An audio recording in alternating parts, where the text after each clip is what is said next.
Hello friends, welcome back to our mini blog.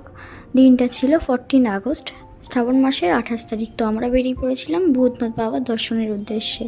তো এখন ঘড়িতে বাজে 3:30। আমরা বেরিয়েছিলাম 2:15-তে। তো বেশিক্ষণ লাগেনি আসতে।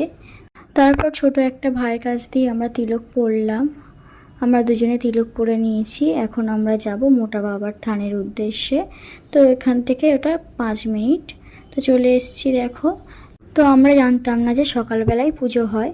তো তোমরা যারা আসবে তারা সকালেই আসবে, তাহলে তোমরা জল দিতে পারবে বাবাকে। তারপরে আমরা এসেছিলাম মায়ের বাড়িতে, কালী মায়ের মন্দির। এখানে দেখবে তোমরা বিভিন্ন রকম অনেক মন্দির আছে, সন্তোষী মায়েরও মন্দির আছে, সব পরপর আছে দেখবে। তারপর আমরা আবার চলে গেছিলাম ভূতনাথ মন্দিরে। তো এখন ঘড়িতে বাজে 5:30, মন্দির খুলে গেছে। তো এখন আমরা ফুলের ডালা কিনবো। এখানে ফুলের ডালা 51 টাকা, আর আলাদা করে সন্দেশ কিনতে হবে। তো আমরা সন্দেশ ফুল কিনে নিয়েছি। দেখো চারিদিকে সব দোকান, ফুল মিষ্টি সব কিছু দোকান। আর তোমরা যারা জল দেবে তারা সকালে গিয়ে পুজো দেবে, তারা তোমরা জল ঢালতে পারবে। তো আমাদের পুজো দেওয়া হয়ে গেছে, তোমরাও বাবার দর্শন করে নাও। তো দেখা হবে নেক্সট পার্টে। আজ ভিডিওটা এই পর্যন্ত থাকলো। সবাই ভালো থেকো, সুস্থ থেকো, টাটা।